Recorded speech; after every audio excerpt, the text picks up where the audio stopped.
My name's Scott Leach, and this is a commentary on my game, Able Black.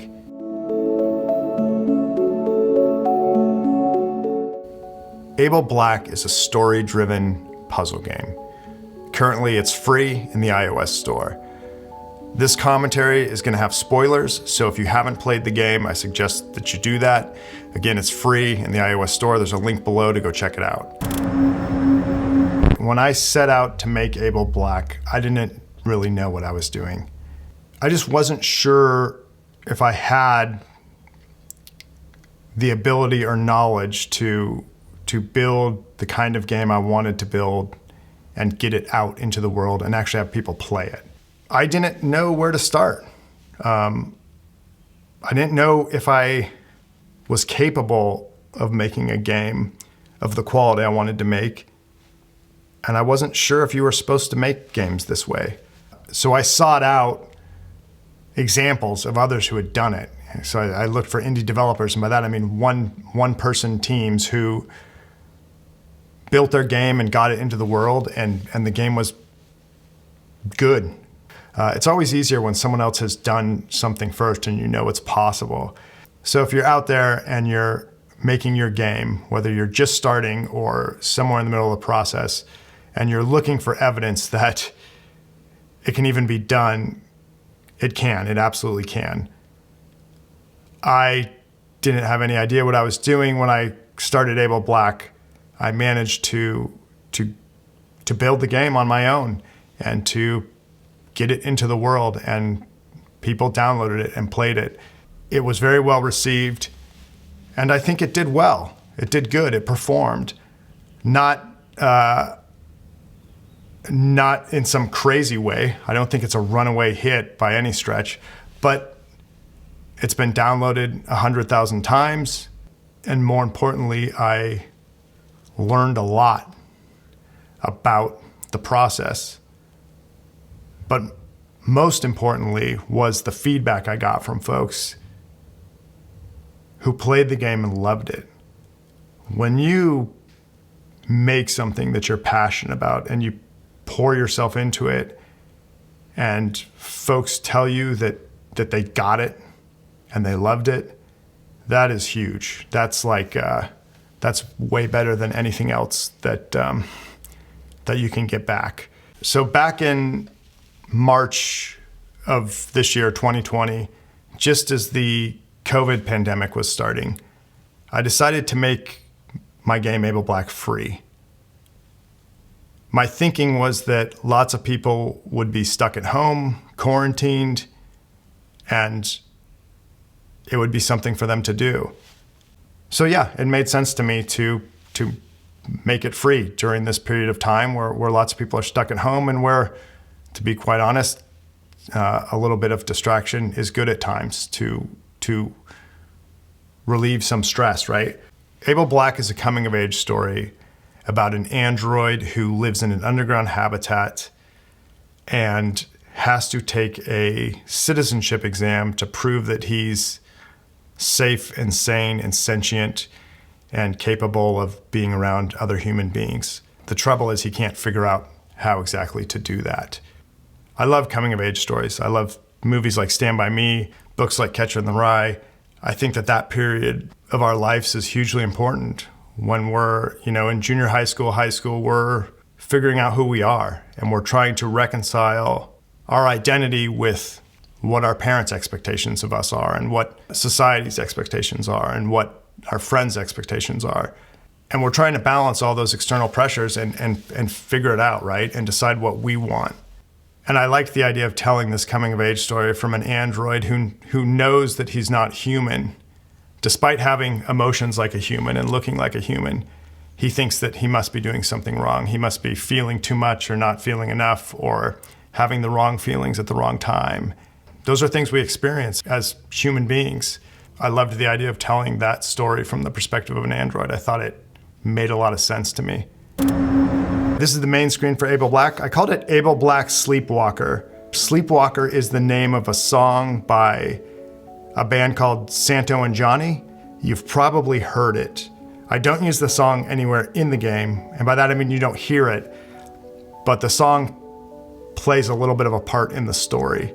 And I thought it just thematically fits with the game and with what's happening to Abel Black, that he kind of wakes up in this place and doesn't know where he is. And the passage of time is strange. He's not quite sure what he's supposed to be doing. It's hard to tell if it's night or day. Yeah, I liked the word Sleepwalker. Everything else on this screen, I'm really into mood. And that's what I wanted to do with this menu screen. I wanted to set a mood. For me, mood is one of the most effective ways to bring people into a story and to get them to suspend their disbelief. There's a book by Walter Murch. Walter Murch is a film editor. He wrote a book called In the Blink of an Eye. He has this priority of what's most important when you're editing the scene of a film. And his number one priority, above even like making the story make sense, is mood. And that resonated with me in a huge way. Walter Murch edited Apocalypse Now. Check that out if you haven't seen it. Yeah, the mood here was hugely important to me. There's a lot of visual stuff going on here. There's this fog coming in. We have these motes of light that look a little bit like stars, and obviously that comes back around in the end. If you haven't played the game, you ought to play it. There's going to be spoilers in here, another reminder. This game was built in Unity, which is a development environment where you can build games. And Unity has a particle generator, and that's how these little motes of light were created. And I just sat and tweaked that thing until I got this to feel the way I wanted it to feel, where it was sort of dreamy. At the bottom, you can also see some trees. Abel Black talks about in the beginning how he wants to be on the surface of the earth, and he imagines seeing trees. I like the juxtaposition of the trees with all this kind of digital monochromatic sci-fi stuff. I just wanted to set a mood that was dreamy and a little bit wonderful, but also melancholy in a way. Making music is one of my favorite things, but I also find it to be one of the most difficult parts of the process. And the reason for that is I love instruments and I love music software and electronic music making tools. The challenge I have with that is there's so many of these tools out there that I get overwhelmed trying to choose what to use and how to apply it. So it's funny, I actually do better with constraints. If I have less options, that's what makes me get it done. And usually the result is better because I'm a little more creative when that happens. Because I'm not great at writing music, I have to be creative to make things sound the way I want them to. So for this music you're hearing now, this is the main theme of the Abel Black game.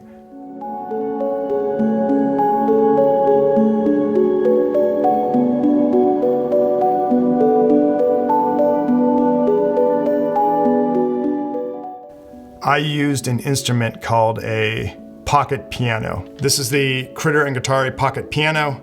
It is a synthesizer from Critter and Guitari. They're a company out of Brooklyn. This thing is amazing.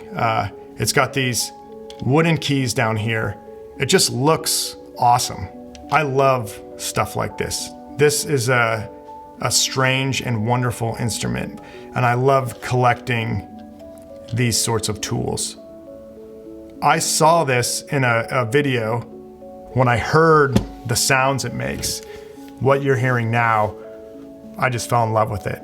And the great thing about it is that it can only do so much, and so it scratches that constraint box that I need scratched. All the music you hear was made exclusively by the pocket piano.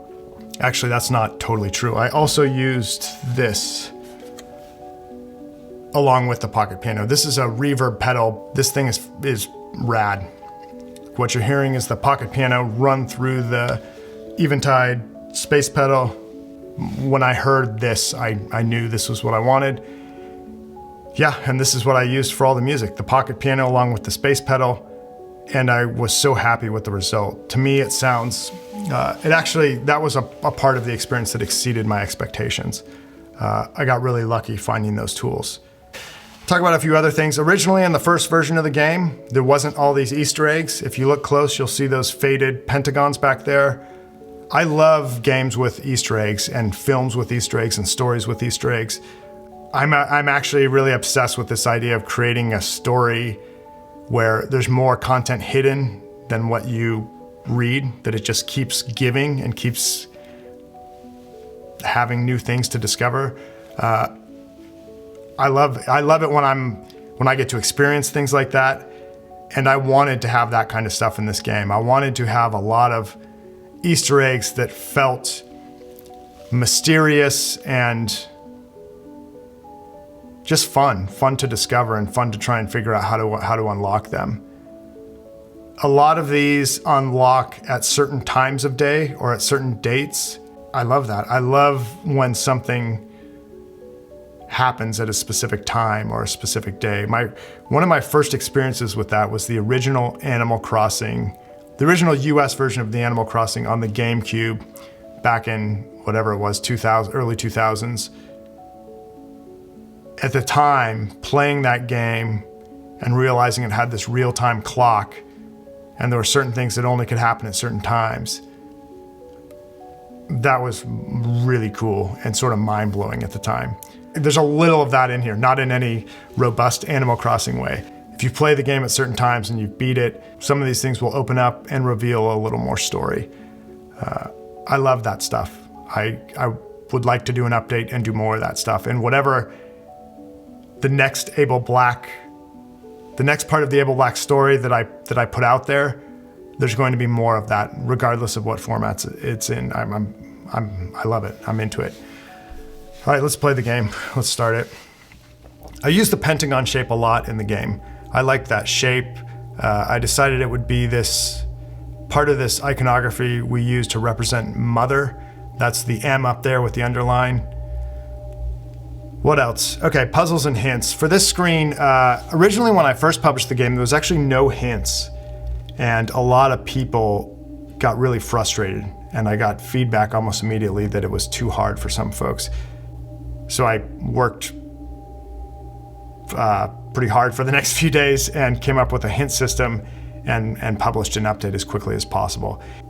Puzzles are hard. Some people really like difficult puzzles, and for other folks it can be extremely frustrating when you cannot solve something and it's preventing you from continuing to play the game. And that's something I absolutely didn't want, because first and foremost, this is a story, and I didn't want someone to love the story so much that they couldn't make forward progress. So the hints ended up turning out pretty good, I think. All right, let's see the next one. On these buttons down here, originally, these buttons I had, you would just touch them and go to the next screen, but because there's not a lot of interaction and immersion in the game, it felt too fast. So I added this thing where you have to hold it down for it to fill up.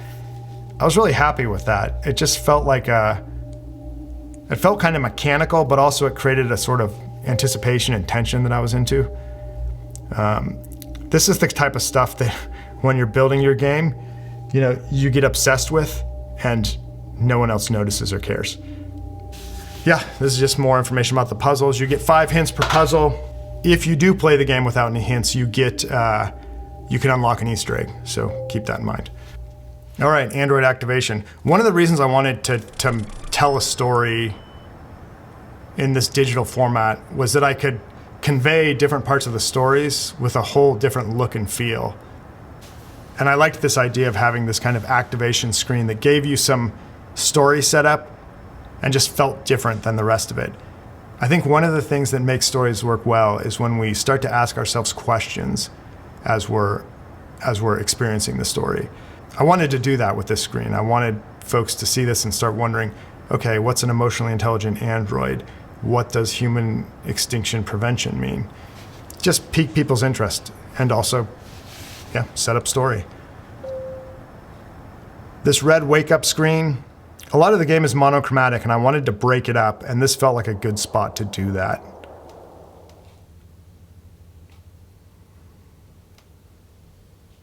All right, this section is more story setup. What I did here, you'll hear there's no music, first of all. It's just sound design.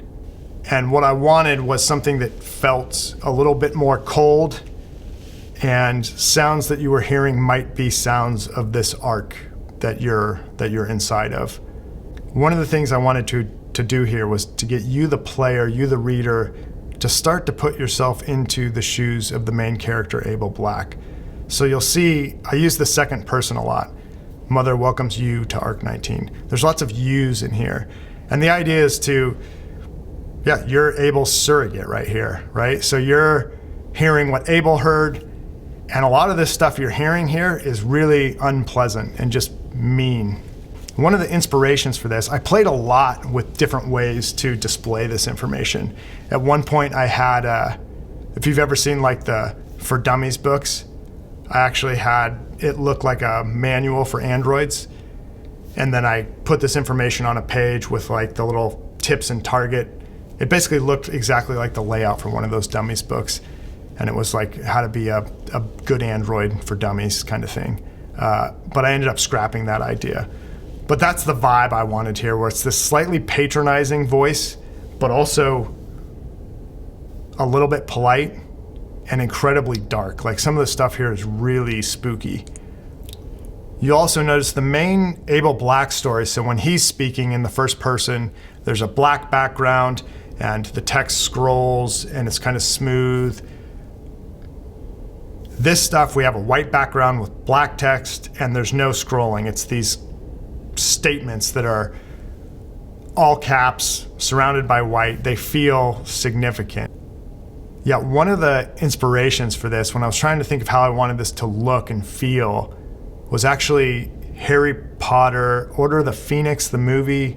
Umbridge, I think is her name, Dolores Umbridge, becomes headmaster of Hogwarts, and they start sticking up these decrees everywhere, like these rules. I kind of wanted these screens to feel a little bit like that, like they were stamped.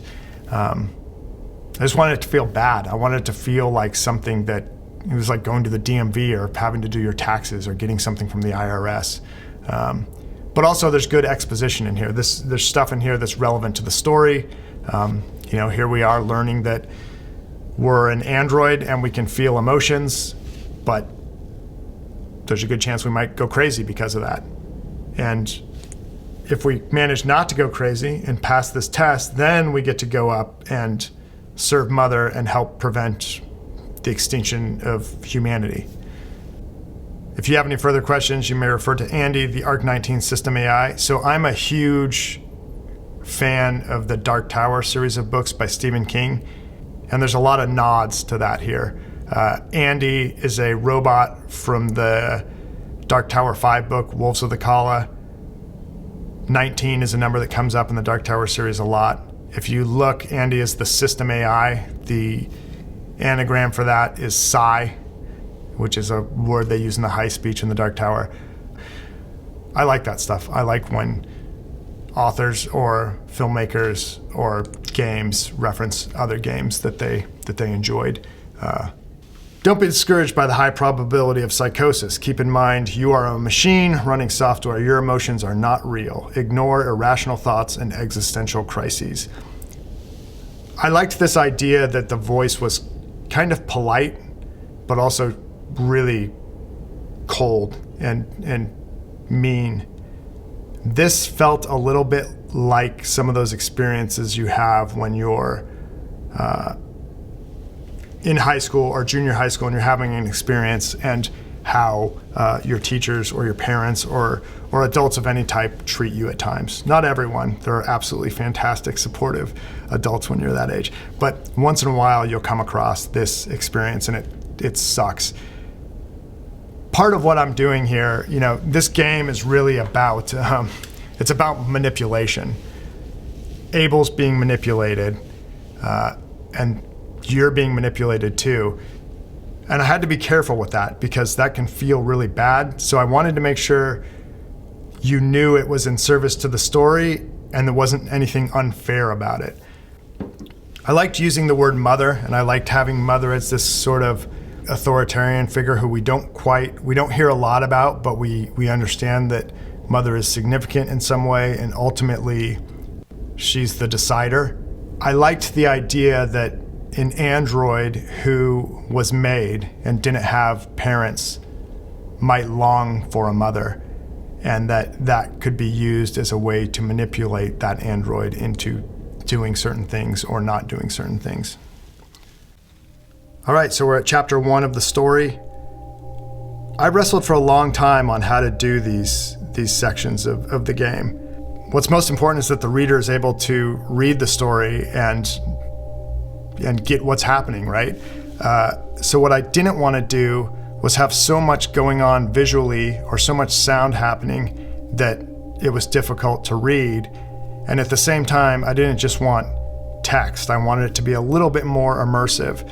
You'll notice when we're at the top of the page, you can hear the music pretty clearly, but as we scroll down, that will fade out, and we'll get these occasional ambient sound effects.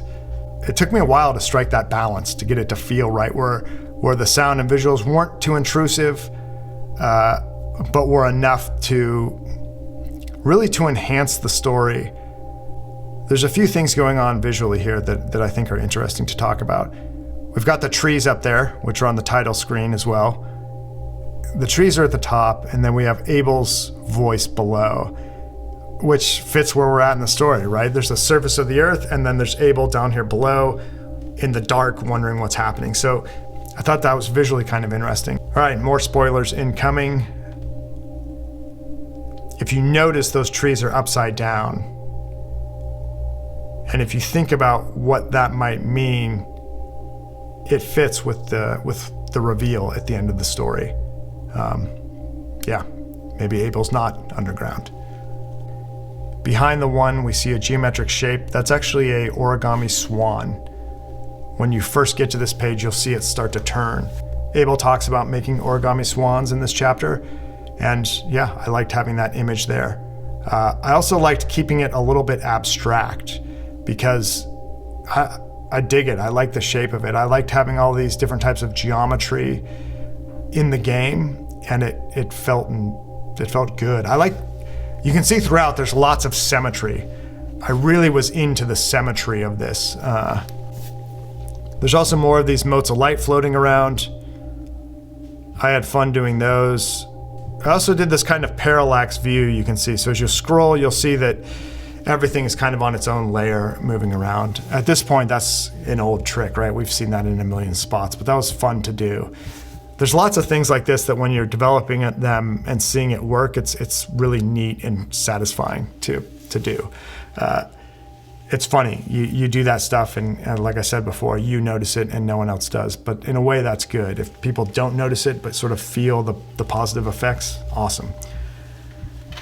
I messed around a lot with scrolling here. That seems ridiculous, probably, but I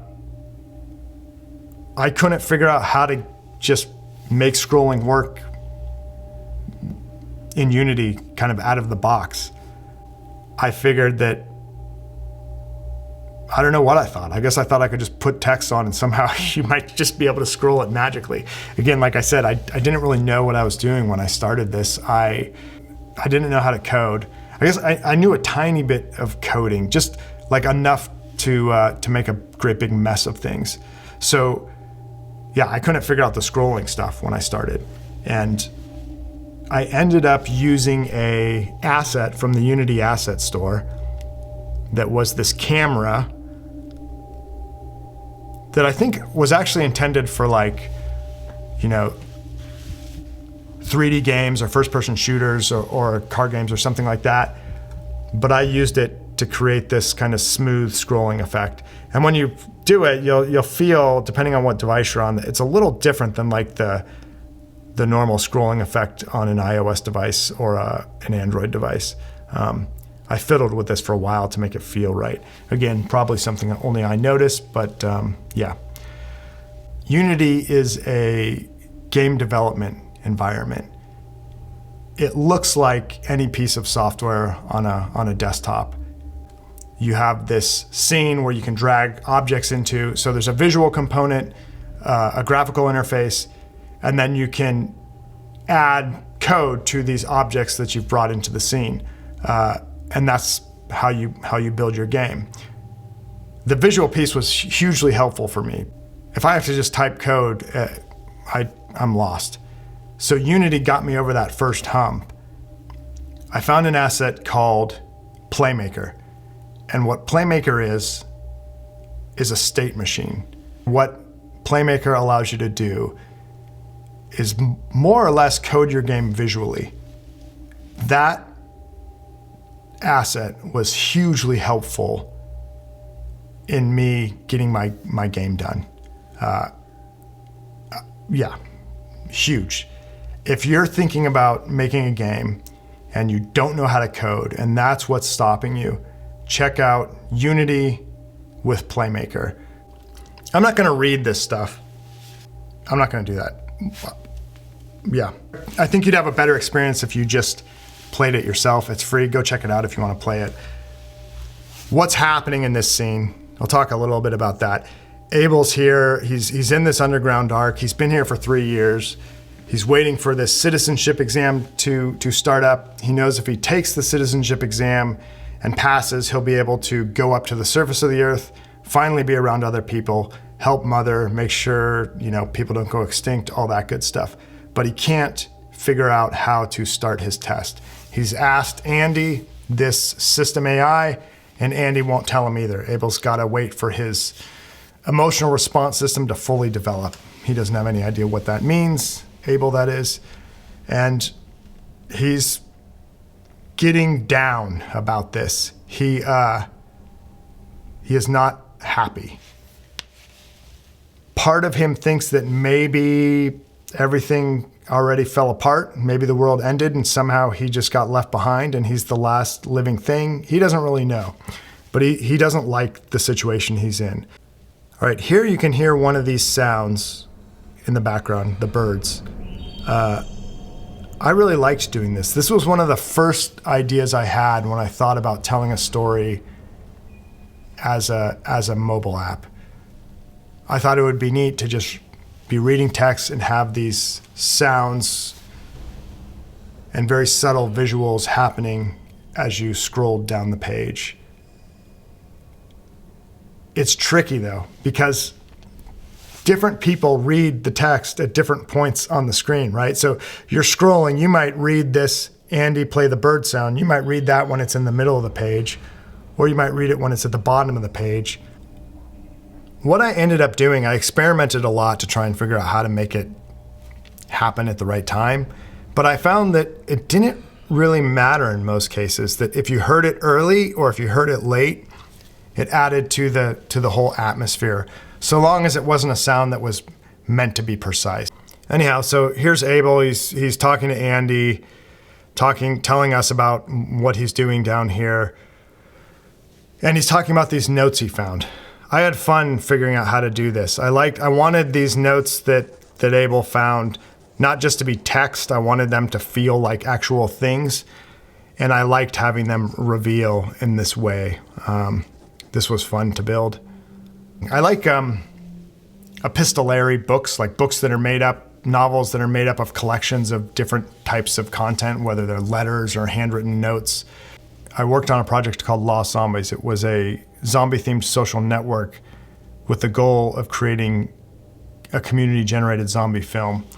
It ended up making a zombie film was incredibly difficult, especially at that time, because it was before a lot of mobile phones had cameras, let alone HD cameras.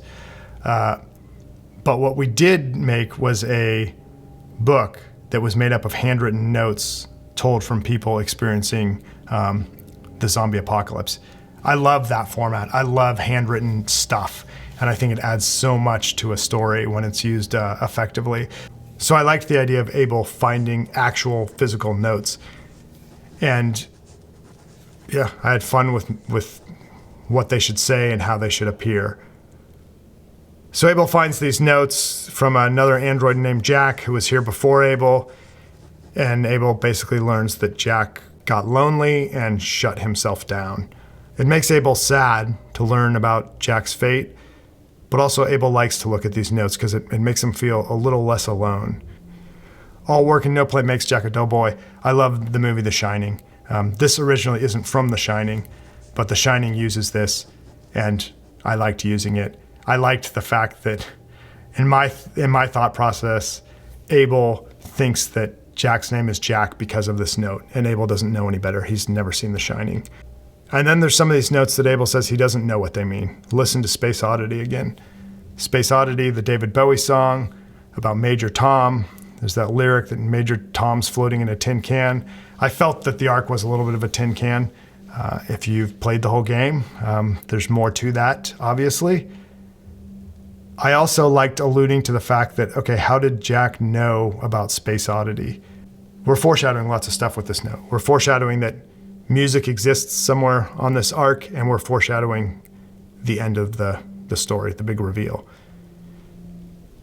Abel's also saying sometimes he does know what Jack's notes mean. Sometimes he feels the same way. I don't want to be alone anymore. So this sentiment, Abel feels the same that Jack feels. And this final note, I was here. Abel has a fear that if he shuts down, it will be like he never existed. And the idea of that is terrifying to him. He can't reconcile it. To me, it made a lot of sense that if you had an android or a sentient intelligence that could feel emotion and you wanted to teach them about being human, you would use stories to do that. And you would use stories we all knew, like fables. That made sense to me, and I latched onto that. I also liked the idea of riddles too, because I like this thing that Andy says, that riddles are logical and irrational at the same time, which is how humans are. And Abel concludes that since he has emotions, he's probably irrational too. I like this other bit here where Abel asks Andy about what will happen to him when he shuts down, if he'll be a ghost or not. He's trying to figure it out. So he asks Andy, will I be a ghost? And Andy tells him, ghost, are you talking about souls? Because souls aren't actually real. There's no evidence to support them. Also, souls are something only living things can have, and you're not living. It's really brutal and mean. This first chapter's dark. As Abel says to Andy that he wants to shut down. And Andy says, if you do that, you can't come back. Like once you shut down, that's it, you're done. And Abel says he understands.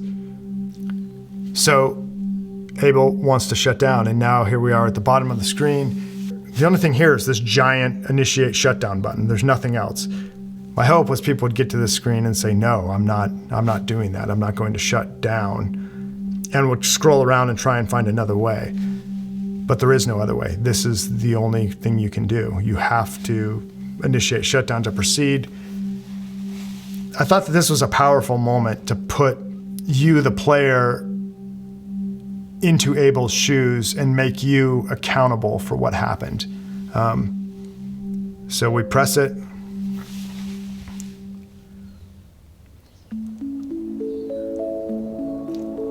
And then we get to this screen. Congratulations.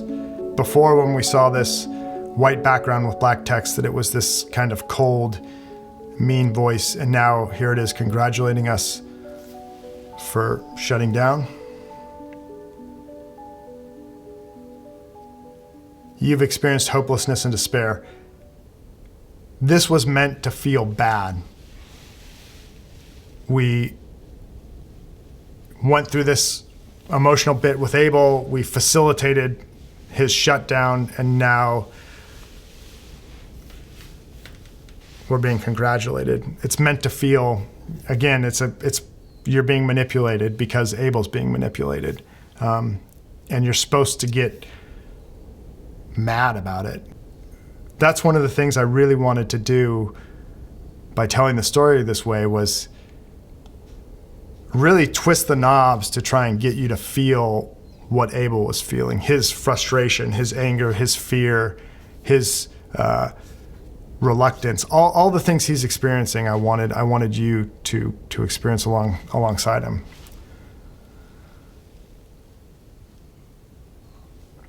So now what we're being told is that in order to have our emotional response system fully developed, we have to experience a broad range of emotions, and willingness to end your suffering demonstrates an authentic emotional experience, which is a really messed up thing.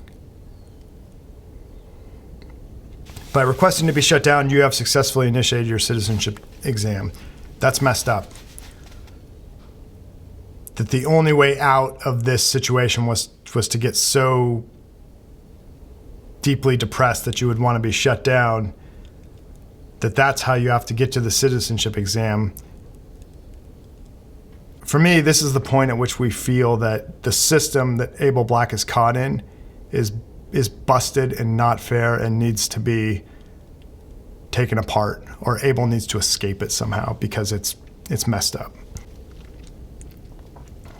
So then we get to the screen, are you ready for your citizenship exam? Throughout this game, you'll notice a lot of illusion of choice.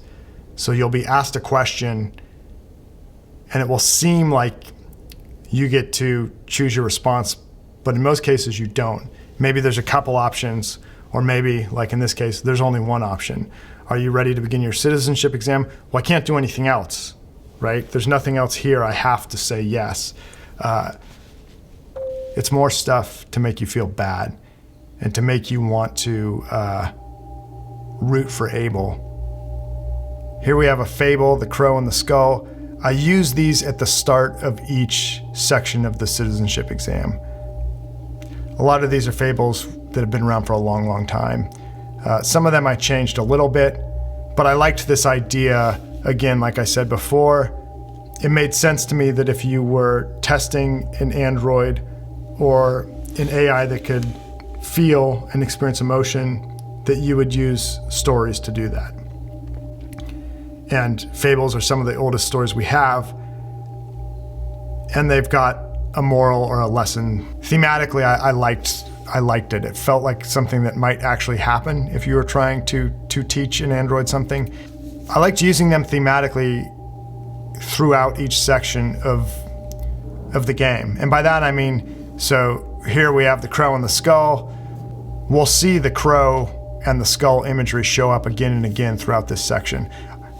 A lot of that stuff was just creating consistent themes and styles throughout the game.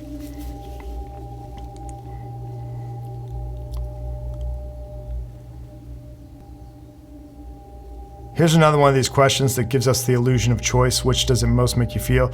You only have two options here, optimism or concern. I really liked these questions. This was another thing that I, very early on when I was thinking about the game, I had this idea in my head. What I liked about these was this feeling like you were being judged for how you answered. It made me think of like scenes in movies where you see someone looking at the Rorschach ink blot test and saying what they see, and the therapist or psychiatrist kind of nodding along like, oh yeah, you're crazy. I wanted people to feel a little of that, to see this crow and be like, oh, what's the right answer? Is there a right answer? Is there a wrong answer? If I answer wrong or right, does something bad happen to Abel? Doesn't really matter what you answer on these, by the way. I just wanted it to feel like it does. I guess it does matter a little bit. How you answer changes this blue note. So this, whose skull saved the crow? Which thing you pick will change the content of the note. Some of these notes reveal a little bit about the world that Abel's in. You'll also notice that these notes are written in the same handwriting that Abel found on the notes in the Ark, so the assumption is that these notes belong to Jack. Here's something interesting to think about. If you've played till the end of the game, you know that, spoilers, you know that this test may have been taken many, many times. And so it would make sense that no matter how you answer these questions, there's a note there with an explanation. There might be thousands of these notes for every possible answer, because probably every possible answer has been given by the person who's taken the test over and over and over again.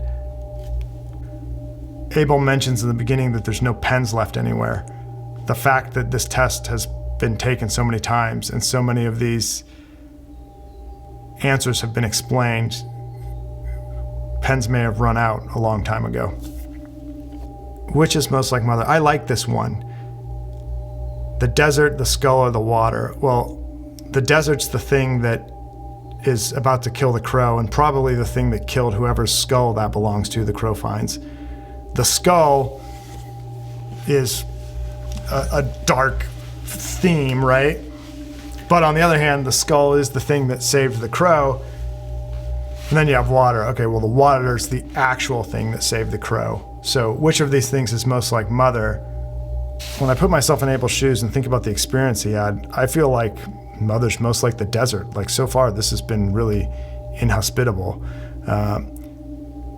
But what my hope was is that you might see these and want to answer one way, but choose to answer another because you think that that's correct. That uncertainty is what Abel's experiencing. And my hope was that you would experience some of that too, and just second guess yourself. What do I actually think versus what do I think they want me to think? That's a constant thing I hoped that people would think about. Again, each one of these things has a different answer. Mother is the desert, dangerous, and inescapable. This look and feel for these puzzle screens with these brackets up top and the squares and the Futura font, you'd be surprised how long it took to land on this design. It's funny, I think sometimes it's easy to look at minimal stuff and think, oh man, that must have been fast and easy. It took me so long to get to this look. It's actually a little bit embarrassing. Yeah, it's really hard for me to do the minimal stuff right out of the gate. I kind of have to say, okay, I'm gonna do minimal, and then I have to overdo it, and then I have to keep like overdoing it, reducing it, until I get it to where it feels just right. And I'll get really nitpicky, like down to the pixel, how something lays out. Honestly, even looking at some of this stuff now, I get uptight about some of the things I see. Okay, so we had the emotional questions, and then we get this question that's a little bit dark. If you found someone like you and they had something you needed to survive, would you take it or not? Questions like this are meant to do a couple of things. One, increase the feeling of uncertainty because of how dark it is, and also because you don't know what the right answer is. All right.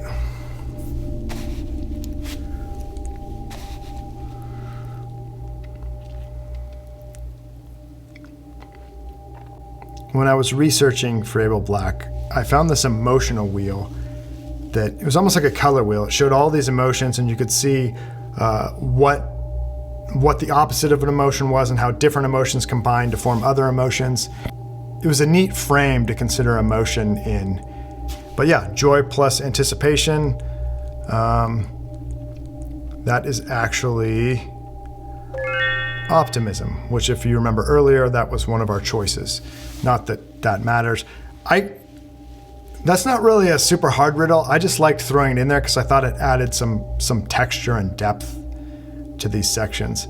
Early on, these sections were a lot different in the first iteration. I filled them out more with each update.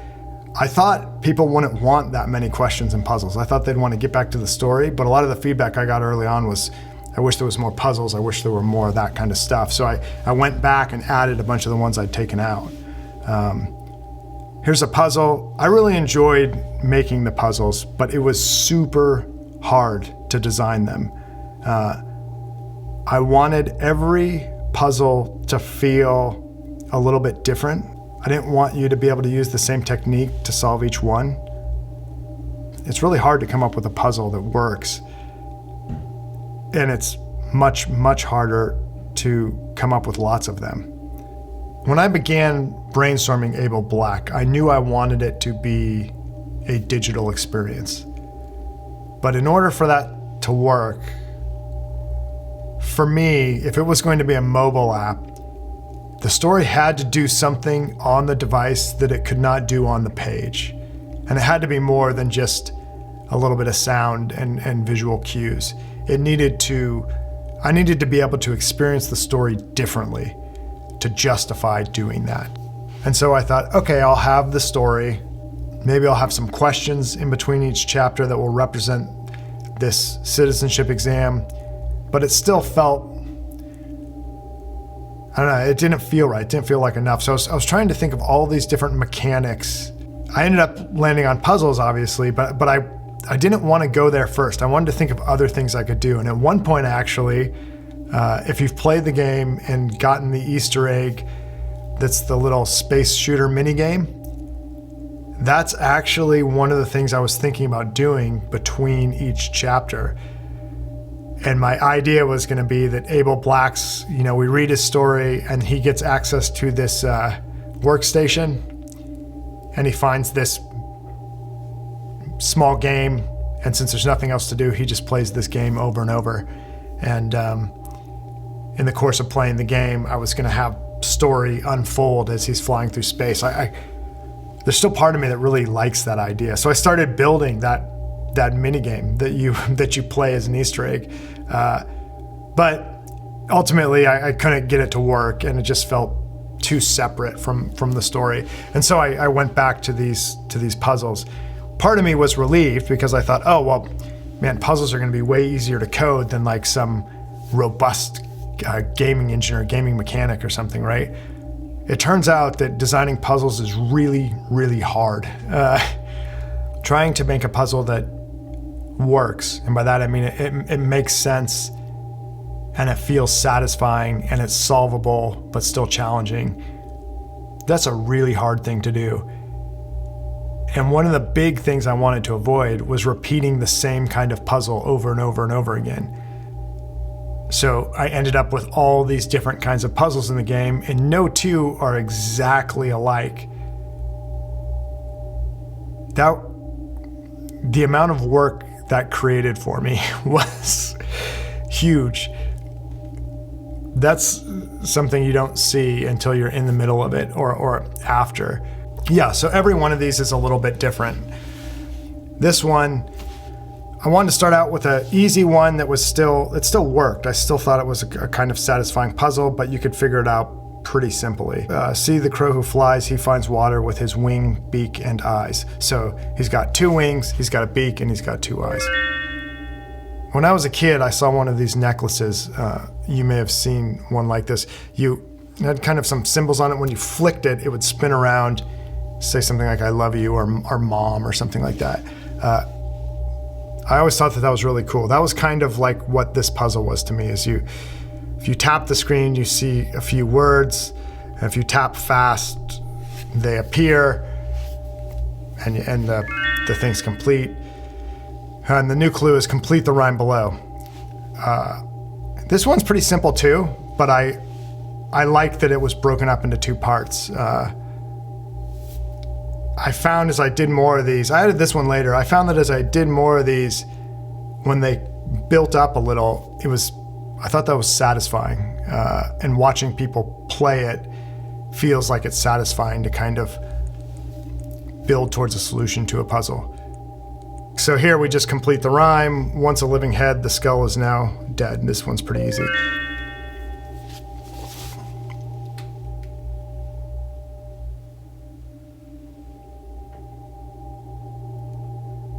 These puzzles were fun. I added these later. I really liked the idea of having a series of puzzles that when you had the answers to all of them, they formed a message of some kind. So the clue here, a rogue android has been hiding messages and handwritten notes. The note below conceals a single word that is believed to be part of a larger message. Decode the hidden word. Yeah, these were fun. Also, if you start to think about how this got into the test and why, it's kind of interesting. If you look, you'll see this dark bit of paper. It looks like the paper's been folded. In the first iteration of this, I actually didn't have that, and it was too vague, so I added it in. This is like those, when I was a kid, I used to get Mad Magazine, and at the back of Mad Magazine, it had, like, you could fold up the page and make these really cool. It would have like an awesome picture, and then when you put it together, it formed something else, and it'd be like a joke with a punchline. It was awesome. I just dug it. If you fold it along those lines, it actually spells the word see, S-E-E.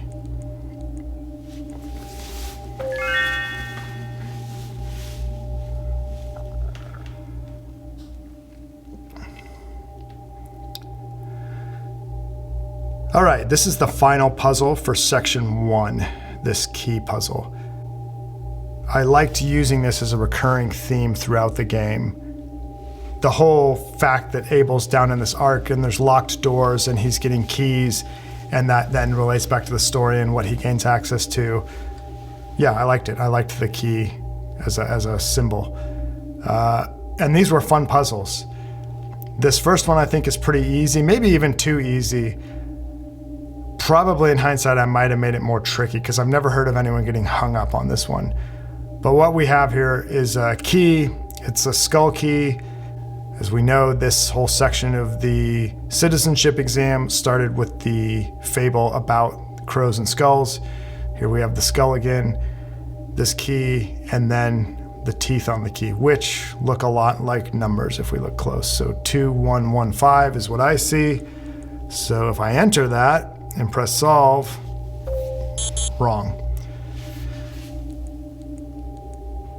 If I look again, I can see that the word skull is backward and upside down. So if I were to flip the key, those teeth would show in a different direction, and it would actually be the reverse of what I said before. So instead of 2115, it's 5112. And that is the last puzzle for chapter 1 of the citizenship exam. These results were really fun to do. The answers that you give do affect these results areas. So in this case, congratulations, you have passed this portion of the citizenship exam. The following notes have been added to your record. Subject shows problem-solving prowess. So you get that result when you don't use any hints and when you don't get too many wrong answers. Subject demonstrates paranoid ideation. That is based on the result of that first question about how the crow makes you feel. The next one, subject is prone to bouts of melancholy. That's based on how you answered the question about how the skull makes you feel. Next one, subject is ungrateful. That represents how you answered the question about which thing is most like mother. And then the last one, subject is a self-righteous martyr. That's how you answered the question about if someone had what you need, would you take it or would you perish? These results are usually a mixed bag. You'll get stuff that seems like it could be a compliment, but mostly it's bad stuff. There's no way in which you can answer where you won't get something bad here. And again, that's more manipulation, trying to make you feel like you're being judged and you've done something wrong that's going to cause you to fail the whole thing, because that's what is happening to Abel Black. And that's the end of chapter 1. Thank you for watching. I hope you enjoyed this first section of the commentary. I'm going to go ahead and film some more of these, but let me know what you liked or disliked, or if you have specific questions, and I'll try and answer them. If there's something else you want to see or hear, let me know, and I can mix it up a little bit.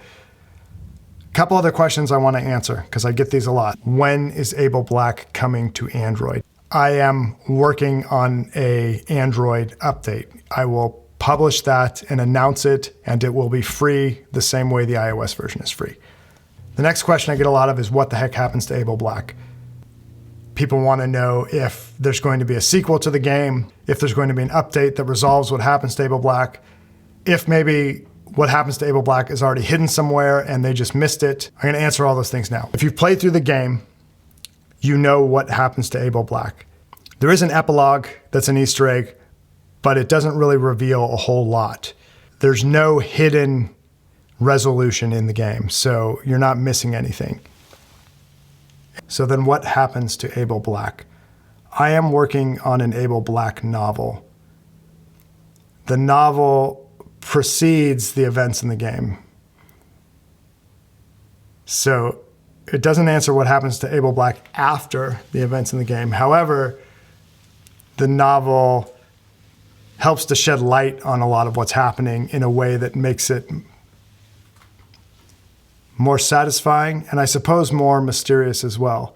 That's not the end of the story, though. I want to keep telling the story. So the novel is part of the story, the way this game is part of the story. So there will be more story, that tells what happens after this game. My goal is that if you've played the game and you read the novel and then you experience what comes next, it will be immensely satisfying. That's my goal. If that sounds interesting to you, I hope it does. Let me know. Say it in the comments, follow me on Twitter, subscribe to my channel. I'm going to be doing updates here.